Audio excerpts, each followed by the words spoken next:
karena kita media pembelajarannya ganjil ya, genap ganjil. Jadi setiap, pertemuan ganjil kita menggunakan media WhatsApp Group, dan pertemuan genap kita menggunakan media seperti Zoom atau Google Meet. Ketemu lagi dengan pelajaran pendidikan kewarganegaraan, ya. Kita mulai, sekarang kita akan membahas tentang hak dan kewajiban. Pengertian hak ya, Bu? Ya, coba yang pertama Ibu mau mendengar apa pendapat Vika mengenai hak? Atau mungkin Vika sudah mengetahui sedikit banyaknya tentang hak. Coba, menurut Vika apa? Menurut saya hak adalah sesuatu yang wajib kita dapatkan. Ya, betul. Itu ya, secara keseluruhan, atau lebih simpelnya ya, hak adalah sesuatu yang mutlak, ya, yang dimiliki oleh setiap manusia. Jadi nggak cuman ibu atau kalian, tapi semua makhluk yang ada di bumi ini yang mempunyai hak yang mutlak, ya, yang dimiliki oleh setiap masing-masing manusia sejak ia lahir ke dunia ini, ya.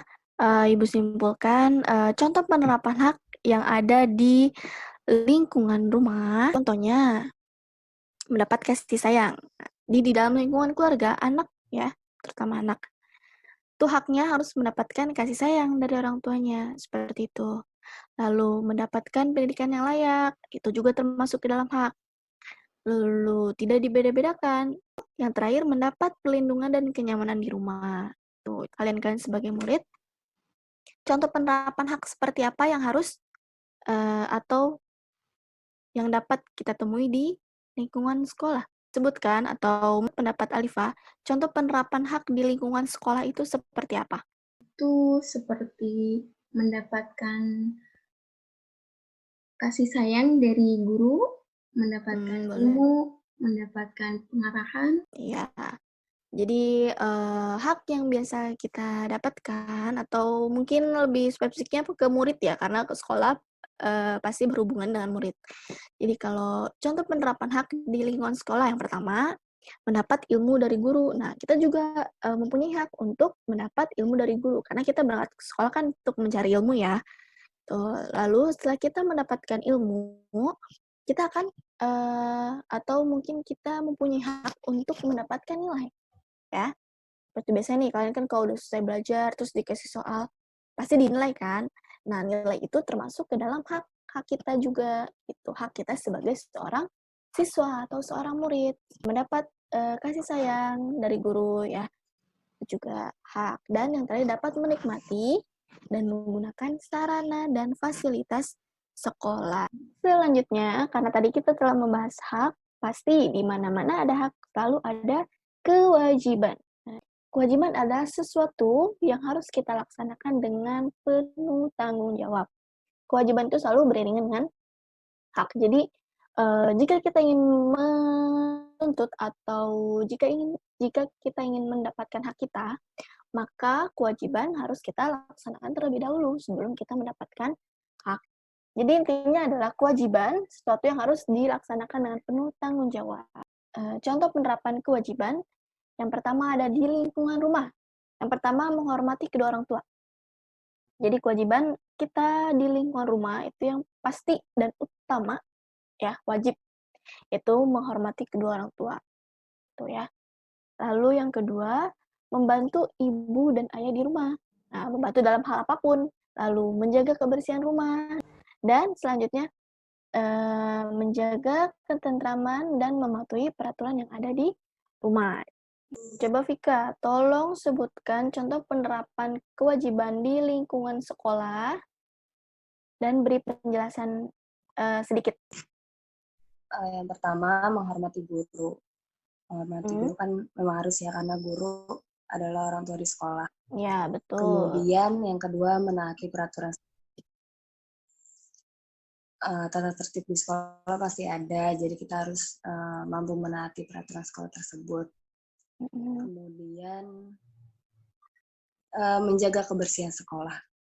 Lalu mengerjakan tugas dengan baik dan menerapkan sikap disiplin. Nah, ini pertanyaannya, apa contoh penerapan hak dan kewajiban di lingkungan masyarakat?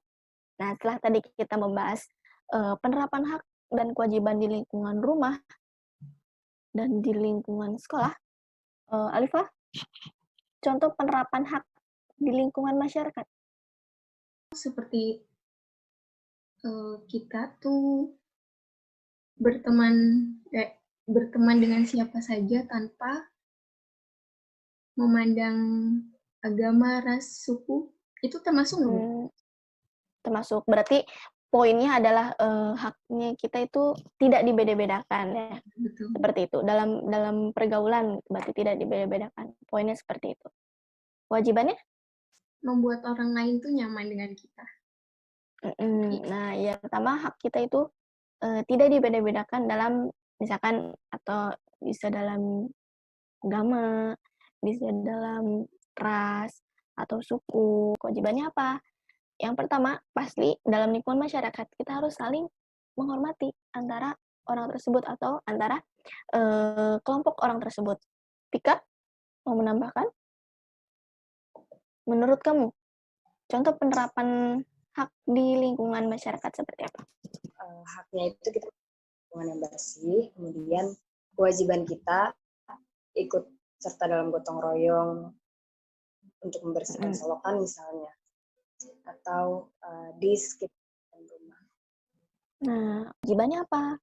Seperti tadi, mengikuti kegiatan gotong royong, lalu menjaga keamanan, misalkan dengan mengikuti siskamling. Terus punya gambar nih, siapa yang bisa menyimpulkan? Ya, jadi Ibu simpulkan ya, keempat gambar ini merupakan penerapan kewajiban di lingkungan masyarakat. Yang pertama, gambar orang nih, banyak orang lagi pada kerja bakti.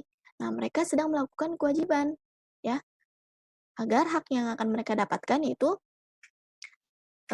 jalan yang bagus atau jalan yang layak, seperti itu. Lalu di gambar kedua itu ada orang-orang yang sedang menanam tumbuhan. Itu merupakan kewajiban kita juga ya, menjaga kelestarian lingkungan. Lalu yang ketiga itu tempat membayar pajak juga merupakan penerapan kewajiban. Dan gambar terakhir yaitu siskamling ini juga merupakan gambar penerapan kewajiban gitu. Semuanya ini penerapan kewajiban di lingkungan masyarakat seperti itu ya. Sudah paham semuanya? Sudah, Bu. Paham, Bu. Alhamdulillah, jika sudah paham sekarang. Di slide terakhir, Ibu punya soal. Silakan kalian kerjakan. Nah, ini ada 5 soal. 2 pilihan ganda, 3 esai. Dea, Ibu mau Ya. Dea ngerjain nomor 1 dan nomor 2. Coba dibaca dulu soalnya. Contoh hak anak di rumah. Ya. Ya, apa? C. Mendapat kasih sayang. Ya, betul. Ya, nomor 1 adalah mendapatkan kasih sayang. Karena dari definisi hak adalah sesuatu yang mutlak yang harus kita dapatkan sejak kita lahir. Ya, intinya seperti itu. Yang kedua, Sesuatu yang harus kita kerjakan dengan penuh tanggung jawab. disebut? Kewajiban. Ya, betul.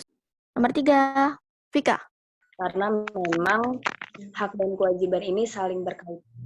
Kalau kita ingin mendapatkan hak, tentunya kita harus penuh tanggung jawab juga dalam melaksanakan kewajiban. Nomor 4, Putri. Bila kita tidak melaksanakan kewajiban adalah contohnya seperti kita tidak akan mendapatkan hak seperti yang kita inginkan. Contohnya seperti kita melakukan kewajiban di lingkungan masyarakat seperti gotong royong. Jika kita tidak melakukan kewajiban tersebut, maka kita tidak akan mendapatkan lingkungan yang bersih. Begitu juga dengan malam. Bila kita tidak melakukan kewajiban kita seperti beronda malam ataupun jaga lingkungan, kita tidak akan mendapatkan lingkungan yang aman dan bersih gitu. Maka dari itu kita harus tetap melaksanakan kewajiban tersebut dikarenakan jika kita tidak melaksanakan kewajiban maka kita tidak sesuai dengan apa yang kita kira seperti itu. Oke, betul sekali jawabannya Putri ya. Jika kembali lagi seperti nomor 3, jika kita tidak melaksanakan kewajiban, maka hak juga tidak akan kita dapatkan, gitu kan? Seperti tadi, adanya gotong royong. Gitu. Kita mau lingkungan kita bersih, tapi kita tidak mau ikut gotong royong. Nah itu sama aja ya, sama aja bohong ibaratnya gitu. Kita mau lingkungan bersih, tapi kita nggak mau ngebersihinnya, gitu. Lalu yang nomor 5 terakhir, Alifa. Ya, Bu. Nomor 5, silakan dijawab. Hak dan kewajiban kita sebagai warga negara Indonesia. Ya, Hak kita, kewajiban kita sebagai warga negara Indonesia adalah membayar pajak. ya betul. Itu kewajiban ya, merupakan kewajiban kita untuk membayar pajak. Haknya?